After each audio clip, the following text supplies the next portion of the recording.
Okay, picture this. You have just finished building a massive, gorgeous Laravel application, and you've done absolutely everything right. I mean, you've got Laravel Sanctum dialed in perfectly, you have flawless CSRF protection, your input validation is completely airtight. So you hand it over for a professional security audit, feeling, incredibly confident. And then, the report comes back, and you failed. You failed on something you literally didn't even see coming. Welcome to this explainer. Today we're going to look at exactly why that happens, and much more importantly, how to permanently fix it using a strict content security policy. Listen to this exact, shocking line from a real-world pen test report. Application does not implement content security policy headers. XSS payloads executed without restriction. Ouch. Even with all those other amazing Laravel security features enabled, the lack of a proper CSP just left the front door wide open. So, let's dive into this explainer and show you exactly how to fix this finding step by step without completely breaking your application in the process. The core concept that really saves the day here is the nonce. But, well, to understand why we need it, we kind of have to understand the problem first: cross-site scripting, or XSS. You see, browsers inherently trust the code they receive. If an attacker manages to sneak a malicious script into your HTML, the browser just runs it, no questions asked. XSS is literally one of the top ways production apps get compromised. Enter the CSP header and our secret weapon, the nonce.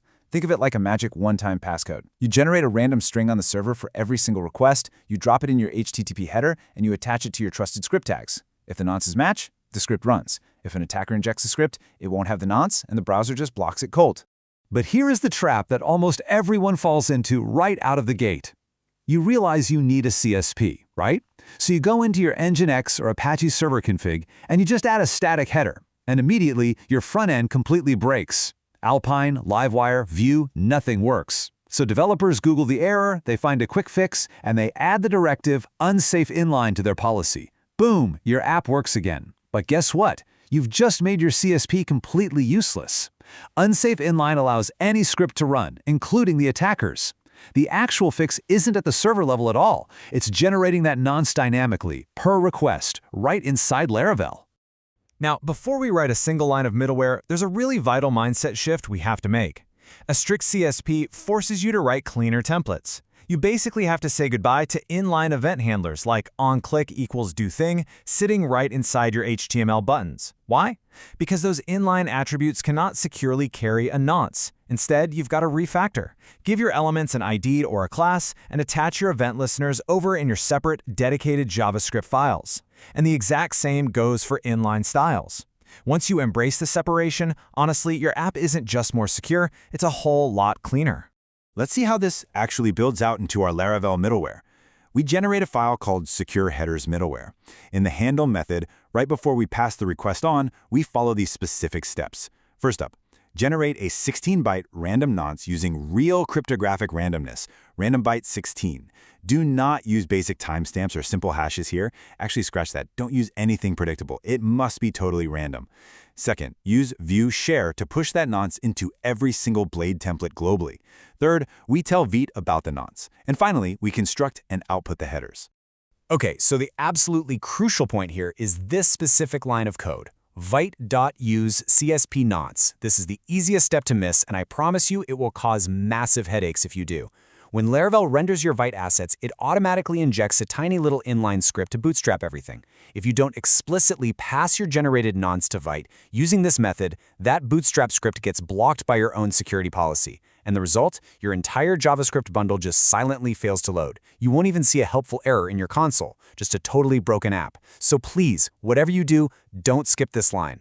Right, now let's craft the policy string itself. We start with default source self as our ultimate fallback. That ensures everything originates from our own domain unless we specifically say otherwise. Then, script source gets our magic nonce. But look closely at connect source. This controls what your JavaScript can talk to, like fetch requests or WebSockets. If you don't explicitly allow localhost WebSockets here during local dev, Vite's hot module replacement completely breaks. We also strictly lock down older tech by setting object source to none to block Flash, base URI to self to stop malicious URL rerouting, and frame ancestors to none to completely eliminate clickjacking. Let's talk about CSS for a second, because styling has its own strict rules. There are 3 distinct directives you really need to know. Style source handles standard imports. Style-src-element manages link tags and style blocks. But style-src-attribute? That's where it gets a bit tricky. This targets the inline style equals attribute right on your HTML elements. Remember how we said inline script handlers are out? The same rule applies here. There's just no mechanism to attach a nonce to a simple style attribute. So we set style-src-attribute to none. But be warned, a lot of third-party UI libraries use dynamic inline styles to position things like drag-and-drop elements or tooltips. Setting this to none might break those libraries, which is exactly why we'll talk about safe testing in just a minute.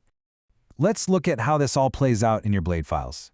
Because we use view.share back in our middleware, that $CSP nonce variable is available everywhere. For Vite, you just use the standard @Vite directive. No need to add the nonce manually because our middleware already handled it beautifully.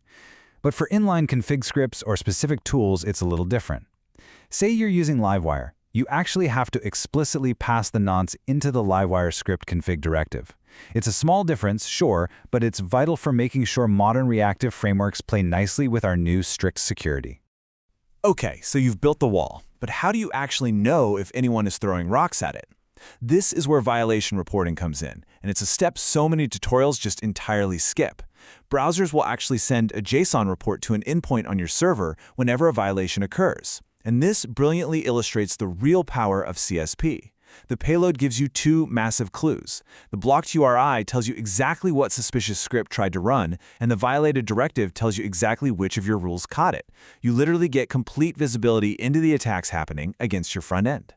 To handle these reports, we create a CSP report controller. But we can't just log everything blindly, right? First, we absolutely must apply rate limiting, say 5 requests per minute per IP. Otherwise, an attacker could just flood our logs and crash things. Next, we filter out the noise. User browser extensions like password managers and ad blockers, they fire off false positive CSP reports constantly. We just ignore those. Then, we split the remainder into low-risk oddities and high-risk external scripts. Finally, we set up an alert threshold. If the exact same IP triggers the exact same violation 10 times in 60 seconds, yeah, that isn't a glitch, that is a targeted probe. We fire an immediate alert straight to Slack or PagerDuty. Which brings us to a massive, potentially career-saving question. You have all these strict rules. You've blocked inline scripts, you've blocked style attributes. How on earth do we deploy this to a living, breathing application without completely breaking production for our actual users? The answer is a brilliant fail-safe deployment strategy using content security policy report only. It's just a slight variation on the header name. When you use report only, the browser still evaluates all your rules, and it still sends the violation payloads to your reporting controller, but it blocks absolutely nothing. The application continues to run exactly as it did before. So the strategy is to deploy this to production and simply watch your logs for a week.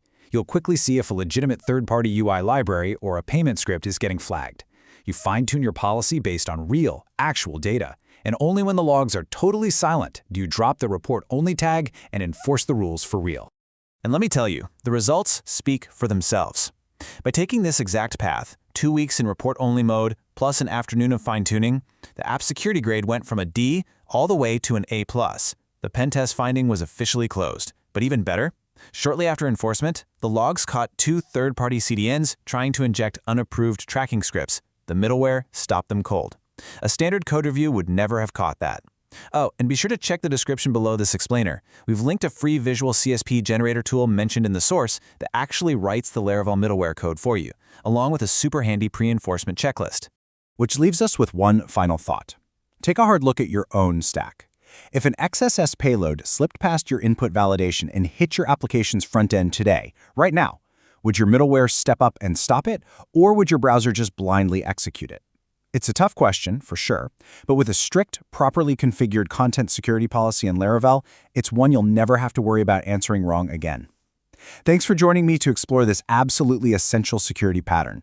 Keep learning, keep building securely, and I'll see you in the next explainer.